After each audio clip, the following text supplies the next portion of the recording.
Nagkaroon po mga kaistorya ng peligrosong encounter ang warship po ng Pilipinas at saka warship po ng China dyan po sa West Philippine Sea. Navy versus Navy na po ito, mga kaistorya. Delikadong pangyayari na ang naganap. Kailan lamang po, binalita mga kaistorya. Ito kasing warship po ng China, sinubukan pong sindakin yung warship natin. Abay, hindi naman pasisindak mga kaistorya ang mga sundalo natin.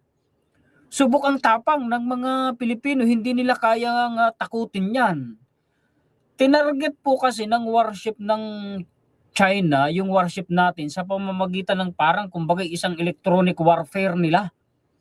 Isa pong tracking radar kung hindi ako nagkakamali. Yung tracking radar na yun, mga kaistorya, ginagamit yun para malak nila yung target bago paputukan o bago targetin po ng missile. Ay naalarma, yun pong warship natin, challenge po yung warship ng China. Pinalaya sila sa West Philippine Sea. Kung akala nila mga kaistoryano, atras yung warship natin, nagkakamali sila. Tayo naglalayag sa lehitimong bakuran natin. Bakit tayo pa yung masisindak? Bakit tayo pa yung atras? Kumbaga mga kaistorya. Yan ang ihahatid ko sa inyo ngayon. Paki-share po mga kaistorya at paki-like. Alam nyo, kung hindi lang ang utos ni PBB may magpigil ang kasundaluhan natin sa West Philippines, naku, matagal na sana. Oo, namimihasa naman ang China. Akala yata nila, takot tayo. Nagkakamali sila, hindi ganoon ang sitwasyon. Subok ang tapang ng mga Pilipino sa literal po na labanan. Mga kaistorya, ito, ipakita ko sa inyo yung mga references natin. Babasahin ko po o gaya po ng dati. Ang sabi rito, ito po mga kaistorya si Philippine News Agency. So legit po ito Navy missile frigate scanned by Chinese fire control radar.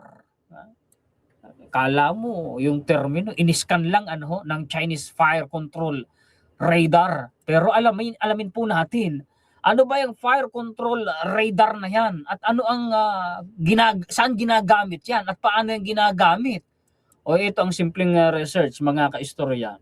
AI, pero may legit yan galing po sa Reuters.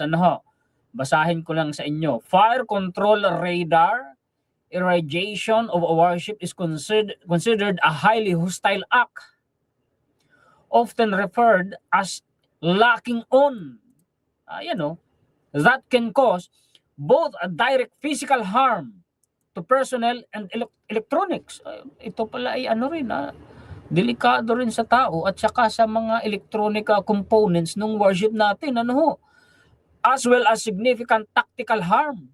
It is used to pinpoint a target for missile or gun systems, making it the final step before firing. Naku, delikado pala yung ginawa ng China. Kumbaga sinubukan nilang sindakin yung warship natin. Kunyari parang gusto nilang matakot na ito ang Chinese warship nakalak na tayo sa firing radar nila.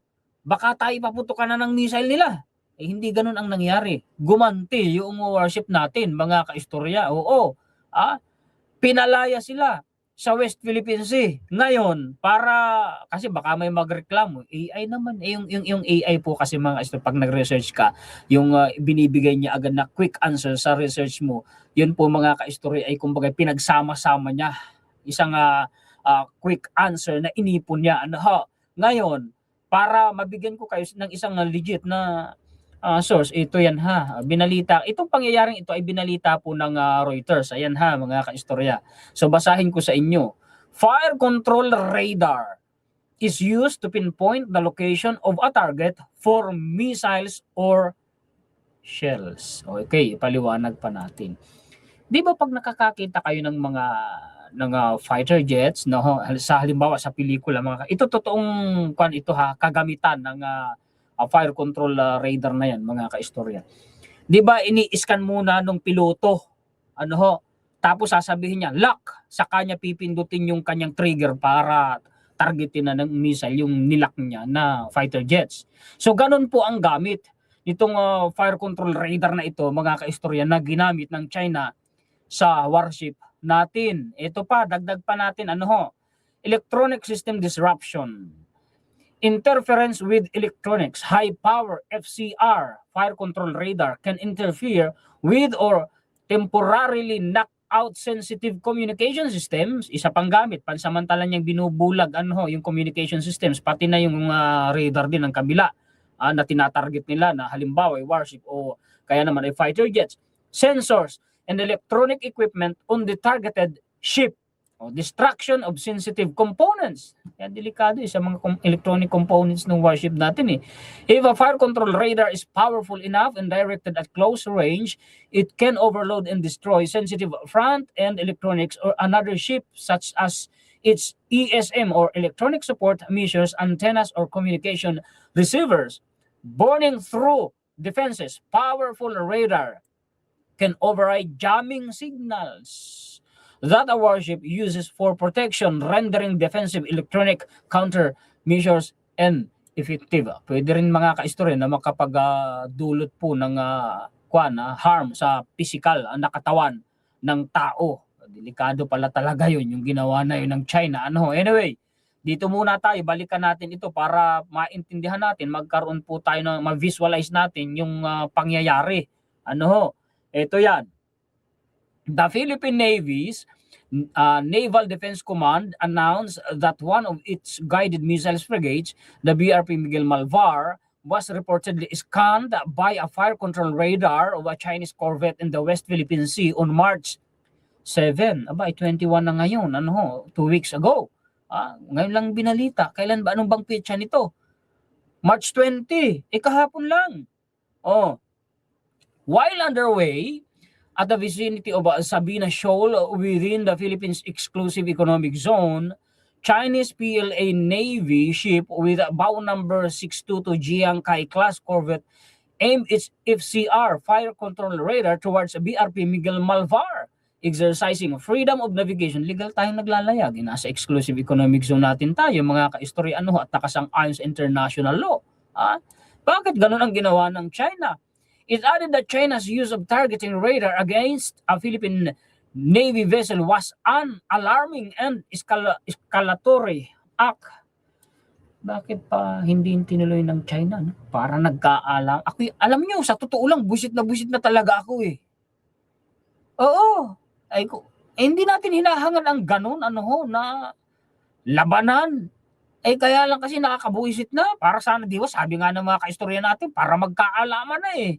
Kaya lang mga kaistorya, kasi hindi ganun yun kasimple. Maraming mga inosente at walang kayang iligtas ang sarili na madadamay, lalo yung mga bata, mga matatanda, mga buntis.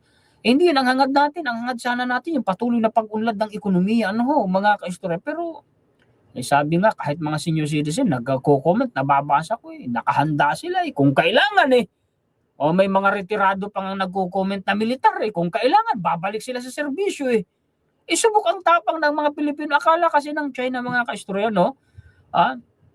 naduduwag tayo sa kanila. Hindi Habang tayo po, mga kaistorya, ay winawalang hiya nila, lalong nauubos pasensya natin, lalo tayong nagagalit sa kanila. Sabi nga, mga kaistorya, mga Pilipinong sundalo daw, habang nasusugatan, lalong tumatapang Diba? Alam ko, pare-pareho tayo ng nararamdaman.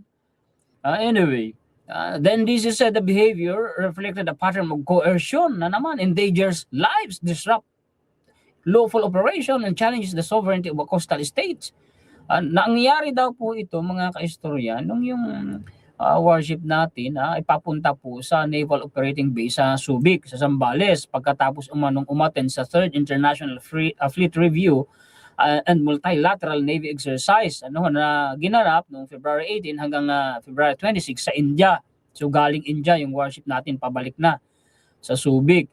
Ngayon, mga kaistorya, habang naglalayag, isa umanong vessel, barko, Philippine, hindi naman binanggit na kung anong klaseng ship ito, pero malamang civilian ship, mga kaistorya.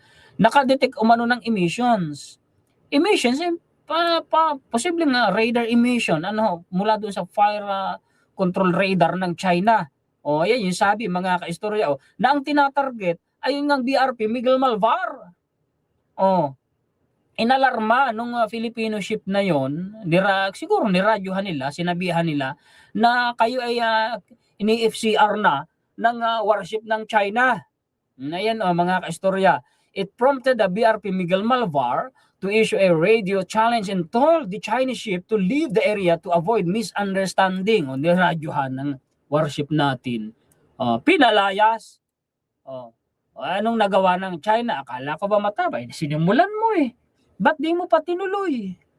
Para nagkaalaman na kung talagang gusto nila ng labanan. Hindi Hanggang ganun lang Ito, warship to warship na ito, mga kaistorya, siguro mga kaistorya, gaya ng sabi ko kanina, ay baka ang ine-expect ng China ay matatakot na tayo, matatakot na yung warship natin. Hindi.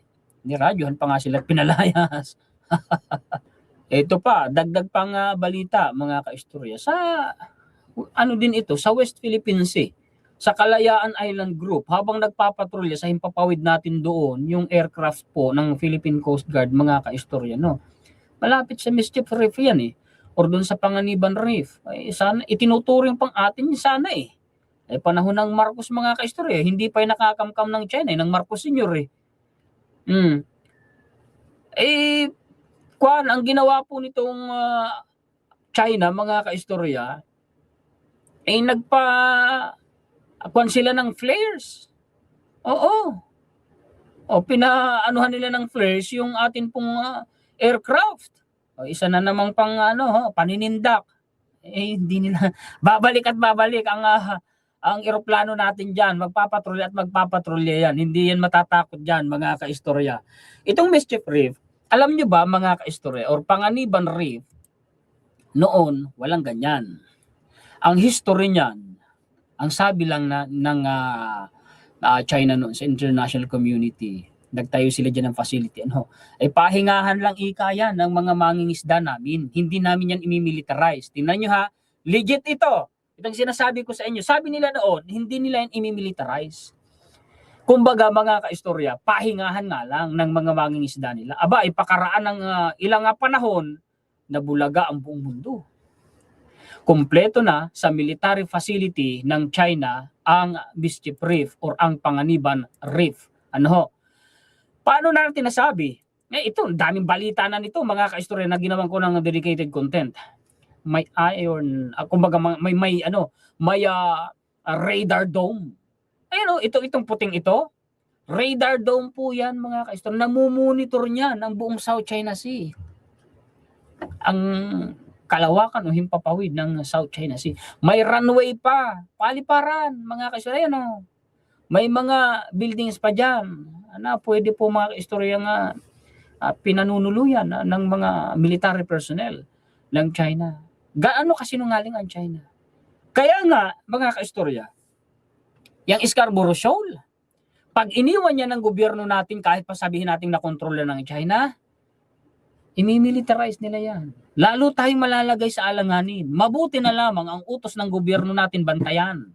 Nababantayan mga kaistorya, hindi natutuloy ang plano ng China. Magpasalamat tayo sa administrasyon natin. Baka naman yung iba dyan, itatanong, ba't hindi pa kasi natin paputukan? Ba't hindi pa natin labanan? Hindi ganon, mga kaistorya. Pag tayo ang nauna, dalawang bagay yan. Una, patibong ng China yan. Sinasadya nila tayong i-provoke para pag tayo ang unang nagpaputok, kasalanan na natin. Tayo nang sisisihin ng international community. Unang bagay yun, mga kaistorya. Pangalawa, sa Mutual Defense Treaty ng Amerika, pag tayo ang unang nagpaputok, posibleng hindi tayo tulungan ng Amerika. Why? Ang nakalagay kasi sa teksto ng Mutual Defense Treaty na yan, mga kaistorya, pag inatake ang alinman sa mga vessels natin, sundalo natin, may namatay, mga kaistorya, civilian man o military ship or aircraft natin dyan sa South China Sea o kaya naman sa mainland ng Pilipinas o kaya naman sa Pasipiko, kasi yan ang teksto ng Mutual Defense Treaty. mai-invoke, matitrigger po yung Mutual Defense Treaty, ituturing ng Amerika na sila ang inatake, tutulungan nila tayo. Magre-retaliate sila, magre-rescue sila sa atin. Tandaan ninyo yung sinabi ko kanina, pag inatake tayo, wala doong nakalagay na pag tayo ang umatake, tutulungan tayo ng Amerika. Kaya ingat, mga kaistorya. Ha?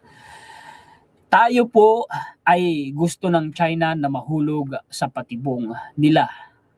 At tayo naman mga kaistorya, palagay ko yung mga pro-China dyan, ng mga Pilipino, yung mga bibig ng China dito sa bansa natin, palagay ko ang gagawin ng mga yan, kung sakali, nahulog tayo sa patibong ng China, baka pagtawanan pa tayo ng mga yan, baka kutsain pa tayo ng mga yan. Isipin ninyo, dugo mo, laman mo yung mga yan, kalahi mo, pinagtatawanan ka, nung nahulog ka sa patibong ng kalaban mo, diba? Matutuwa ka ba nun? Maganda pa sa pakiramdam yun, mga kaistor. Sana naintindihan po ninyo yung simpleng paliwanag natin kung bakit po hindi tayo gumaganti at hindi tayo nauunang magpaputok. Ano po, mga kaistor? Ganun kasimple ang dahilan po dyan.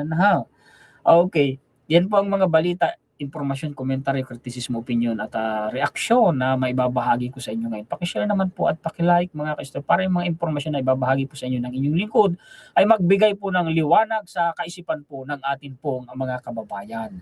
Maraming salamat po sa inyong lahat ng mga sulit kaistorya sa buong mundo. Shoutout po sa inyong lahat at maraming salamat higit sa lahat sa atin pong Panginoon.